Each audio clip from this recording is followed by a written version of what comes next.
Alright, today we're going to be taking a look at HaskHell.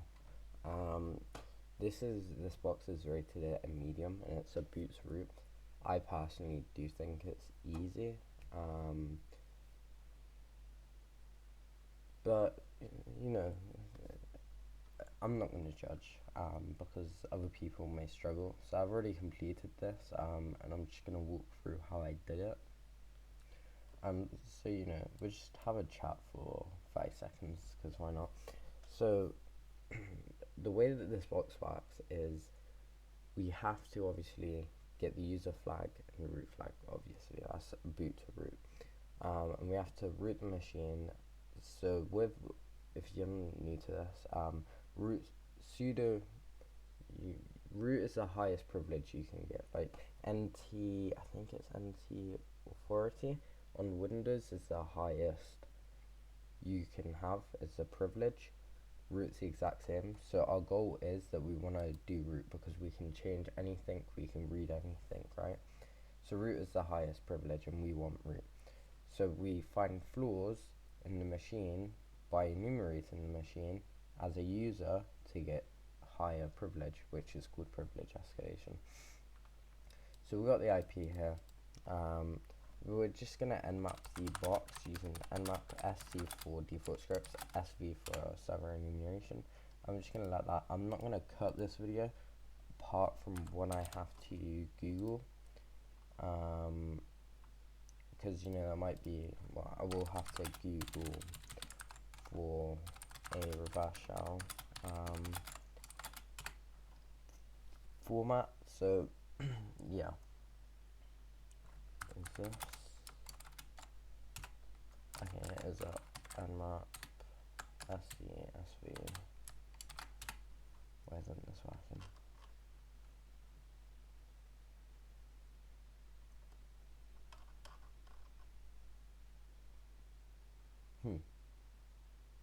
Weird. SC, SV, that's all I want.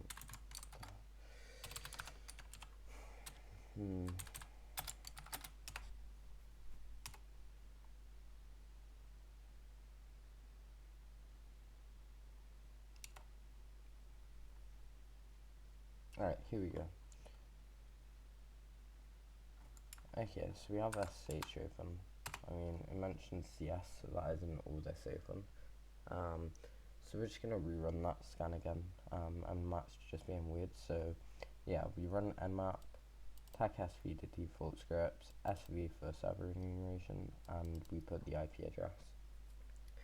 If there was ports, like if we wanted to check all ports, we could use that syntax, which is to check. There we go. So we have sh, there's the version. We have a web server, http unicorn 1971, which is the version. Okay, so let's head over to that web server.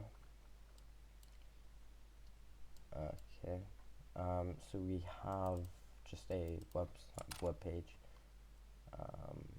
Okay, my box is being very slow, so bear with me. So yeah, there's nothing actually hidden in here. It's basically the exact same as this. So it says we can submit our homework. Only has okay. Files are accepted on for uploads. Okay, so it seems like they've been hacked last time. Okay, and it'll be ran the output pipe to the file under the uploads directory. So we know there's an uploads directory, and we know that only allows .hs file extensions, and I don't believe there would be. At this point, we would try, maybe file extension bypasses, but there isn't no need for that, as we can get a reverse shell. So if we just go to here, we get not found. So /upload doesn't work on the web server. So in this case, we can run gobuster. Now this syntax is always, it's done. The latest version of Kali inputs your last thing. So I need to change the IP. So I'll walk through the syntax. So GoBuster dir for directory mode -u for DRL. We specify the port that it's on. If it's on 80, then we don't specify any. -tac-w, which is the word list. Now, if you don't have sec lists, we're going to also be using directory list lowercase 2.3 medium. Your word lists, which I believe would be user bin word list right here. No, user / share maybe. And then if you just go into dirbuster ls, yeah, you have it right here. So you would just put /user share word list /dirbuster, and then you'd put the directory. So you put the directory, and then you put the file name. I'm also ill, so yeah. So we're just gonna run that. That's just gonna go do its thing. So it found /submit. So we can head over to there, and as we see, submit your assignment here. Remember, this only allows .hs extensions. So now we can go Google for a reverse shell. So I'll be back. Anything that I do find will be in the description. So yeah, you can grab it or Google for yourself. I'll be back. So I'm back. I did find one. So here we go. So we import system.process, then we have a main equals cool command, and then our reverse shell syntax. So yeah, let's just save this. Rev.hs is what we're just calling it. So it's listening on port 4444. So if we just run lm bp 4444, we go here, browse, select that, we upload this, we should get a reverse shell. We can stop that, as we've obviously, if this works. If not, then we need to go again, see if there's anything else. So this is taking quite a while. I'm not too sure why. We just let it go.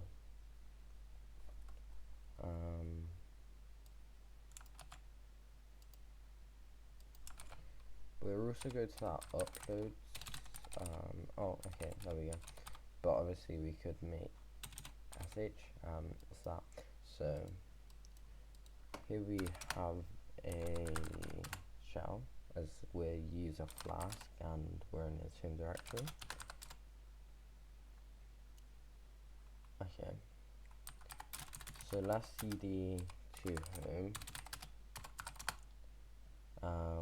We have another user called prof, so let's cd there. Let's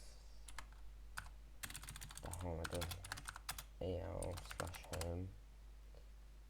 Okay. So yeah, let's make sure that, you know, so we have a user.text here. Okay, we have .sh. Okay, so let's cd into .sh, and we have an ID RSA. I think. Okay, so we have Python 3. So we could now start a simple HTTP web server, and then we can obviously get the ID RSA. So we can use, I think it's with Python 3.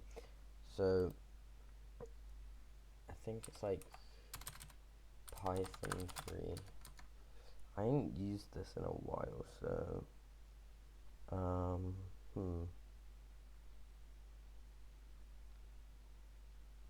these kind of syntaxes are ones that I don't use often. So specify THM http.server. Do we specify the port? Would that work? I'm not sure if that works.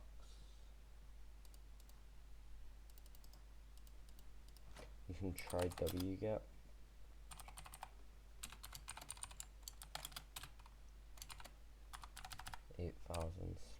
/ID.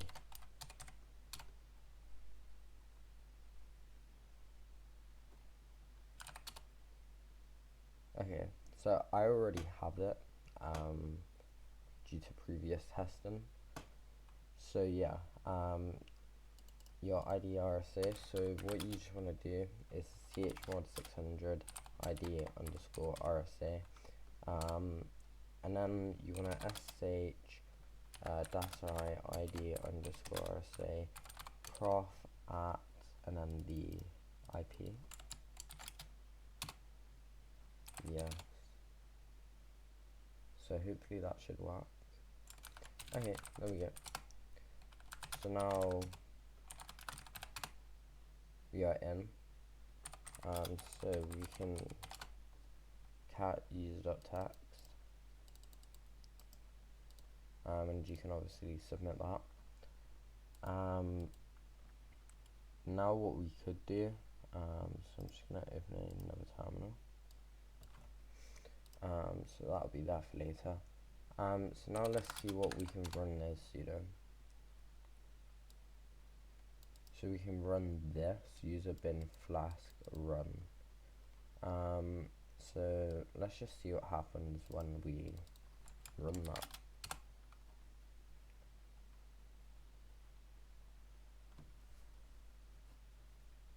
You did not provide the flask underscore app environment variable. Okay, so just by seeing that, I know what we could do. Okay, so we can run that as sudo, which is good, and there isn't a environment variable, which means it isn't set to anything, right? So we could hypothetically we could make maybe like a rushed, or like maybe here. Okay, so what we're gonna do is we're gonna nano let's just say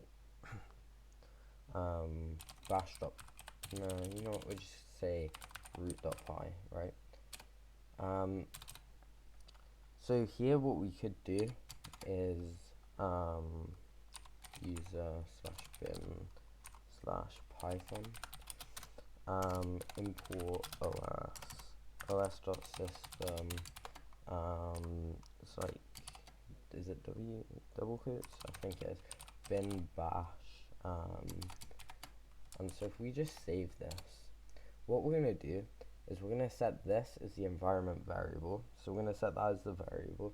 So if we export root.py, oh no, we need to specify the flask underscore app, as that's what that's called, equal to, and then I believe we're in home, oh, I didn't put equal, I believe we're in home /prof/root.py, and now if we run sudo user bin /flask run, and now we're root, so as you see we can go to cd/root lsa, and that's our root.txt. Now I'm not going to cat this, you guys can go get it for yourself.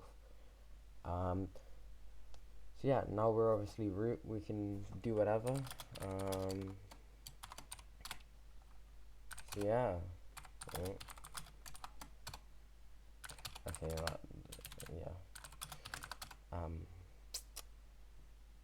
So yeah, you can do whatever now. You can, I don't know, go look through the box, I don't know, whatever. So yeah, there you go. That's how you do this box. We don't even need that terminal. I was gonna do a different way, But yeah, I thought that would be an easier way. So yeah, that's basically how we got root. I would say it's through um, misuse of sudo. So they've allowed us to run something that's not being set with an environment variable. So it's environment variables basically. So we've came along, we've seen that there's no environment variable and we're allowed to run sudo. We've created a Python program which will give us bin bash. We've exported that to the environment, which the environment variable, and we've made flask underscore app practically root.py, and when we run that, we've got root. That may not be the correct explanation, but that's how I would explain it to someone. So yeah, I hope you enjoyed this video. As I said, this isn't really a hard box. It's a medium, but I think it's an easy. So yeah, have a good one. Peace.